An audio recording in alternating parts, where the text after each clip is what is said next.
On se trouve chez John Cockerill, qui est le fleuron au niveau nucléaire belge en termes de réalisation, en termes de production. Et ce n'est pas un hasard puisque le lieu est symbolique. On voulait absolument faire cette première étape de la reconstruction du nucléaire ici chez eux.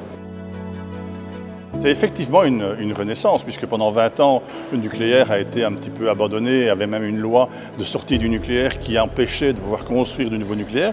Étant donné que cette loi a été abrogée, il faut se mettre en ordre de marche maintenant pour reconstruire ce nouveau nucléaire à l'horizon 2035. Renaissance ou peut-être même naissance pour certains. On va être au cœur de ce mouvement et je pense qu'on peut être acteur et on peut se démarquer comme étant un leader ou un visionnaire de ce renouveau.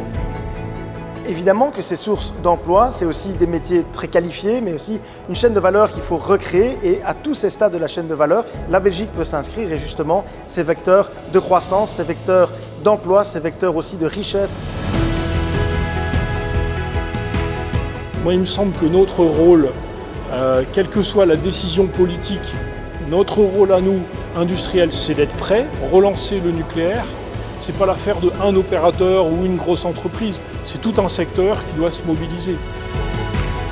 L'espoir, c'est que effectivement toutes les parties prenantes travaillent ensemble dans l'objectif de construire ce nucléaire avec un maximum de force de travail belge.